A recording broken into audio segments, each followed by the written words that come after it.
لوگ آپ کی خامیوں کی وجہ سے نہیں بلکہ آپ کی خوبیوں کی وجہ سے آپ کے دشمن بن جاتے ہیں۔ حسد ایک ایسا زہر ہے جسے انسان خود پیتا ہے اور توقع دوسرے کے مرنے کی کرتا ہے۔ معافی وہی دے سکتا ہے جو اندر سے مضبوط ہو۔ کھوکھلے انسان صرف بدلے کی آگ میں جلتے رہتے ہیں۔ بڑا انسان وہ ہے جس کی محفل میں کوئی خود کو چھوٹا نہ سمجھے۔ توبہ کے لیے کانوں کو ہاتھ لگانا ضروری نہیں بلکہ گناہوں کو ہاتھ نہ لگانا ضروری ہے۔ اپنی طاقت اور حسن پر غرور کرنا بے وقوفی ہے، کیونکہ دونوں نے ہی ایک دن ختم ہو جانا ہے۔ دنیا کی تاریک ترین برائیوں میں سے ایک یقیناً کسی دوسرے انسان کو دھوکہ دینا ہے۔ محبت کی قیمت لاکھوں میں سہی مگر عزت انمول ہوتی ہے۔ کسی بھی انسان کو اگر آپ زیادہ سدھارنا چاہو گے تو وہ آپ کا دشمن بن جائے گا۔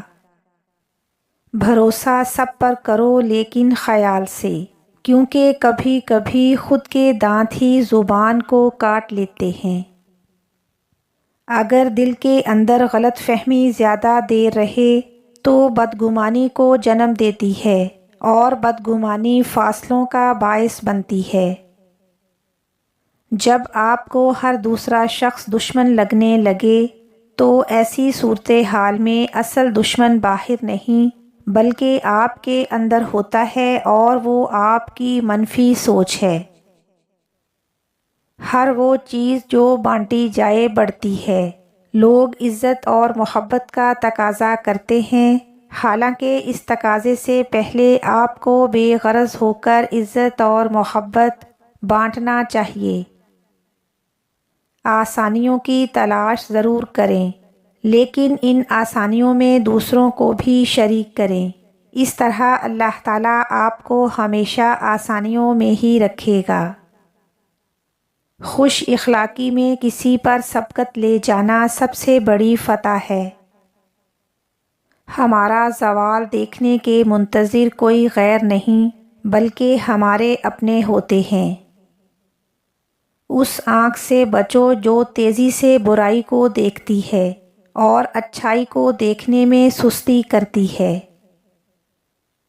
جو شخص آپ کو اچھے اور برے سے نہیں روکتا اسے چھوڑ دیں، کیونکہ وہ شخص آپ کے ساتھ صرف اپنے فائدے کے لیے ہے۔ اپنے ارد گرد کے لوگوں سے ہمیشہ خوش اخلاقی سے بات کریں۔ معلوم نہیں جن سے آپ سختی سے مخاطب ہوں وہ زندگی کے کس تکلیف دہ مقام سے گزر رہے ہوں۔ اللہ کی یاد کے لیے دکھ درد سے بڑا کوئی دوست نہیں، کیونکہ صرف ایک دکھ ہی ہوتا ہے جو انسان کو اللہ کی یاد دلاتا ہے۔ آپ کا دن ہمیشہ اچھا نہیں گزر سکتا، لیکن آپ ہمیشہ اچھے رویے کے ساتھ برے دن کا سامنا کر سکتے ہیں۔ زندگی وہ کہانی ہے جس میں من چاہے کردار نہیں ملتے۔ انسان کوئی بھی برا نہیں ہوتا، لوگ اسے برا بنا دیتے ہیں۔ بعض اوقات وقت ساتھ نہیں دیتا اور کبھی کبھی آس پاس کے لوگوں میں بھڑکانے والوں کی تعداد کچھ زیادہ ہو جاتی ہے۔ بدگمانی میں اتنی طاقت ہے کہ یہ انسان کا ذہنی سکون برباد کرنے کے ساتھ ساتھ ایک دوسرے سے جڑے تعلق کو بھی منٹوں میں ختم کر جاتی ہے۔ زندگی خوبصورت خود بخود نہیں بنتی بلکہ حسن و اخلاق کی اینٹوں سے تعمیر کرنا پڑتی ہے۔ جو انسان صحیح معنوں میں اللہ تعالیٰ کو اپنا خاص خیال بناتا ہے، اللہ اس کے تمام معاملات کو جمع کرتا ہے اور انہیں سیدھا کر دیتا ہے۔ اللہ تعالیٰ سے اصل محبت تو اس کے فیصلوں پر راضی ہونا ہے، دل کی خواہش ہو یا نہ ہو۔ دل بنانے والے کی مرضی کو سب سے مقدم رکھنا چاہیے۔ لوگ اچھا پڑھنے اور اچھا لکھنے والے کو قابل انسان سمجھتے ہیں، حالانکہ حقیقت میں قابل انسان وہ ہے جو اچھا سوچے اور اچھا بولے۔ وہ دھاگا جسے بار بار کاٹا اور جوڑا جائے وہ دھاگا نہیں رہتا، بلکہ گانٹھوں کا ٹکڑا رہ جاتا ہے۔ اسی طرح رشتوں میں احتیاط کریں، ورنہ بار بار کاٹے اور جوڑے جانے سے رشتے بھی صرف نام کے رہ جائیں گے۔ بہترین ہم سفر کی سب سے بڑی خاصیت یہ ہے کہ وہ آپ سے اختلاف اور ناراضگی کے باوجود بھی آپ کا خیال رکھنا اور فکر کرنا نہیں چھوڑتا۔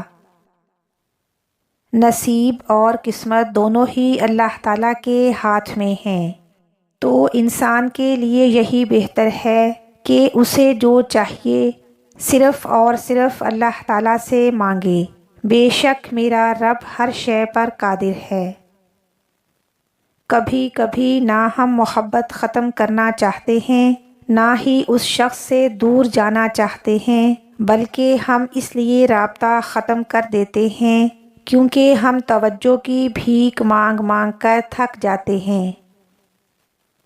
جن لوگوں کے بارے میں یہ یقین ہو جائے کہ وہ آپ کو اچھا نہیں سمجھتے، آپ کی ہر بات میں کیڑے نکالتے ہیں اور نکتہ چینی کا کوئی موقع جانے نہیں دیتے، ایسے لوگوں کے سامنے اچھا بننے کی کوشش ترک کر دینی چاہیے۔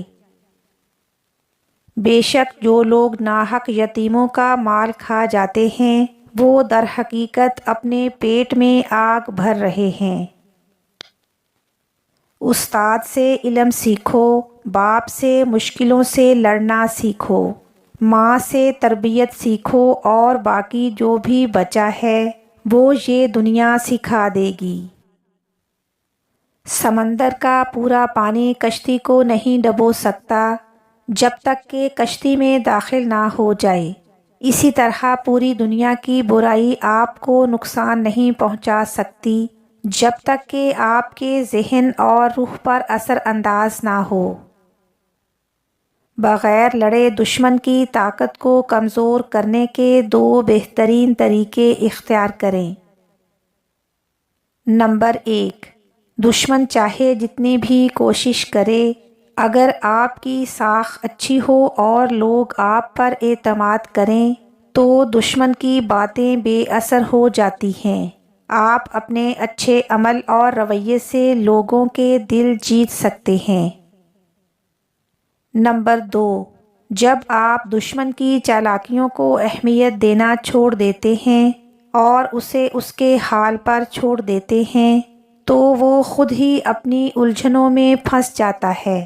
آپ کا سکون اور بے نیازی ہی اس کی سب سے بڑی شکست ہے۔ دوسروں کی غلطیاں تلاش نہ کریں، اور اگر اپنی غلطیاں ظاہر ہوں تو فوراً معذرت کر لیں۔ معافی مانگنے والا بڑا بہادر ہوتا ہے اور معافی دینے والا اس سے بھی بڑا بہادر ہوتا ہے۔ فجر اور تہجد دونوں خاموش نمازیں ہیں، ان میں بہائے گئے آنسوؤں کی پکار صرف اللہ تعالیٰ ہی دیکھتا اور سنتا ہے، تبھی تو ان میں مانگی گئی دعائیں اثر رکھتی ہیں، تبھی تو ان کو ادا کرنے کے بعد انسان کا دل سکون سے بھر جاتا ہے۔ ایمانداری ایک نایاب دولت ہے جو ہر کسی کے پاس نہیں ہوتی۔ ایسی غربت پر صبر کرنا جس میں عزت محفوظ ہو اس امیری سے بہتر ہے جس میں ذلت اور رسوائی ہو۔ حضرت نوح علیہ السلام کے بیٹے نے اپنے آپ کو بدلنے کا کوئی ارادہ نہیں کیا، جبکہ وہ وقت کے سب سے بڑے مبلغ اور نبی کے گھر میں رہتا تھا۔ اس کے برعکس فرعون کی بیوی نے خود کو بدلنے کا ارادہ کیا، جبکہ وہ وقت کے سب سے بڑے ظالم کے گھر میں رہتی تھی۔ حالات کا بہانہ مت بنائیں، راستہ آپ نے خود ہی چننا ہوتا ہے۔ سوچ بدلیے، حالات خود بخود ہی بدل جائیں گے۔ صحیح وقت آنے پر اللہ تعالیٰ آپ کو صحیح لوگوں سے ضرور ملاتا ہے، جن کی وجہ سے آپ اپنی زندگی میں آگے بڑھتے ہیں۔ بعض رویوں کا مدعا رویہ ہی ہوتا ہے، الفاظ نہیں۔ ہر شخص اپنے ایمان کا پہلا گواہ خود ہے۔ اس کا دل کتنا میلا ہے اور کتنا پارسا ہے، وہ خود ہی بہتر جانتا ہے۔ جب عثمانی ترکوں کے پاس کوئی مہمان آتا تو وہ اس کے سامنے قہوہ اور سادہ پانی پیش کرتے۔ اگر مہمان پانی کی طرف ہاتھ بڑھاتا تو وہ سمجھ جاتے کہ مہمان کو کھانے کی طلب ہے، تو پھر وہ بہترین کھانے کا انتظام کرتے، اور اگر وہ قہوے کی طرف ہاتھ بڑھاتا تو وہ جان لیتے کہ مہمان کو کھانے کی حاجت نہیں ہے۔ اگر کسی گھر کے باہر پیلے رنگ کے پھول رکھے نظر آتے تو اس کا مطلب ہوتا کہ اس گھر میں مریض موجود ہے۔ آپ اس مریض کی وجہ سے گھر کے باہر شور شرابہ نہ کریں اور عیادت کو آ سکتے ہیں۔ اور اگر گھر کے باہر سرخ پھول رکھے ہوتے تو اس بات کا اشارہ ہوتا کہ گھر کے اندر جوان لڑکی ہے، لہٰذا گھر کے آس پاس بازاری جملے نہ بولے جائیں۔ اور اگر آپ پیغام نکاح لانا چاہتے ہیں تو خوش آمدید۔ گھر کے باہر 2 قسم کے گھنٹی نما ہتھوڑے رکھے ہوتے، ایک بڑا اور ایک چھوٹا۔ اگر بڑا ہتھوڑا بجایا جاتا تو اشارہ ہوتا کہ گھر کے باہر مرد آیا ہے، لہٰذا گھر کا مرد باہر جاتا تھا، اور اگر چھوٹا ہتھوڑا بجتا تو معلوم ہوتا کہ باہر خاتون موجود ہے، لہٰذا اس کے استقبال کے لیے خاتون دروازہ کھولتی تھی۔ عثمانی ترکوں کے صدقہ دینے کا انداز بھی کمال تھا کہ ان کے مالدار لوگ سبزی فروش یا دکانداروں کے پاس جا کر اپنے نام سے کھاتہ کھلوا لیتے تھے، اور جو بھی حاجت مند سبزی یا راشن لینے آتا تو وہ دکاندار اس سے پیسے لیے بغیر اناج اور سبزی دے دیتا تھا، یہ بتائے بغیر کہ اس کا پیسہ کون دے گا۔ کچھ وقت بعد مالدار وہ پیسہ ادا کر کے کھاتہ صاف کروا دیتا۔ اگر کسی عثمانی ترک کی عمر 63 سال سے بڑھ جاتی اور اس سے کوئی پوچھتا کہ آپ کی عمر کیا ہے تو وہ نبی پاک صلی اللہ علیہ وسلم سے حیا اور ادب کرتے ہوئے یہ نہ کہتا کہ میری عمر 63 سال سے زیادہ ہو گئی ہے، بلکہ یہ کہتا، بیٹا ہم حد سے آگے بڑھ چکے ہیں۔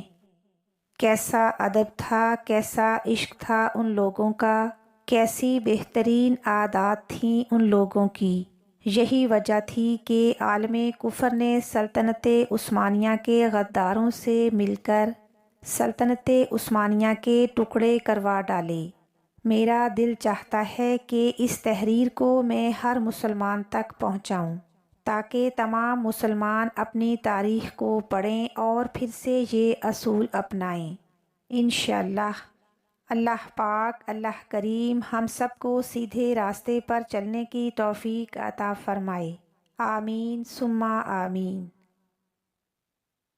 ہم کتنے ہی طاقتور اور امیر ترین بن جائیں مگر زندگی کا کوئی لمحہ روک نہیں سکتے، لیکن اللہ تعالیٰ اتنا مہربان ہے کہ نئی صبح دے کر بندے کو مہلت دیتا ہے کہ شاید میرا بندہ توبہ کر لے اور میں اسے بخش دوں، معاف کر دوں۔